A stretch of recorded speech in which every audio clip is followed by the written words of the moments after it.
আসসালামু আলাইকুম প্রিয় খামারি ভাই ও বন্ধুরা, আশা করি ভালো আছেন। আর রহমতে আমিও ভালো আছি। আজকে আপনাদের কি পরামর্শ দিব যে কি করে বুডিংটা সাজাইছি আমি। দেখতেই পাচ্ছেন আমার বুডিং, এটা লম্বা হলো 20 ফুট। এই যে এই বোর্ডটা, এটা 20 ফুট গোল করলে যতটুকু হয় ততটুকুই হয়ে যাবে 500 মুরগির বুডিং। তো এই হোবারের ভিতরে আছে হলো গিয়া 4টা 100 ওয়াটের বাল্ব, আর পাশে আছে 3টা। এইগুলা দিয়া আপনারা বুডিং করতে পারেন। আর এই যে প্রথমেই আমি পেপার দেইনি, প্রথমে পেপারের নিচে দিয়েছি হলো যে কাঠের গুঁড়ি দেওয়ার পরে আমি হলো এই পেপারগুলা দিছি।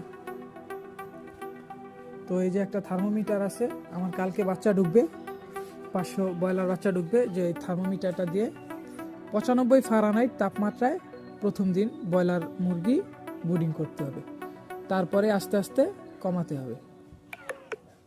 তো আজকের ভিডিও এই পর্যন্তই বন্ধুরা। এরকম সুন্দর ভিডিও পেতে আমার চ্যানেলটি সাবস্ক্রাইব করে দিন।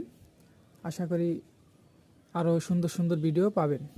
তো আজকের ভিডিও এই পর্যন্তই। আসসালামু আলাইকুম, সবাই ভালো থাকবেন, আমার জন্য সবাই দোয়া করবেন।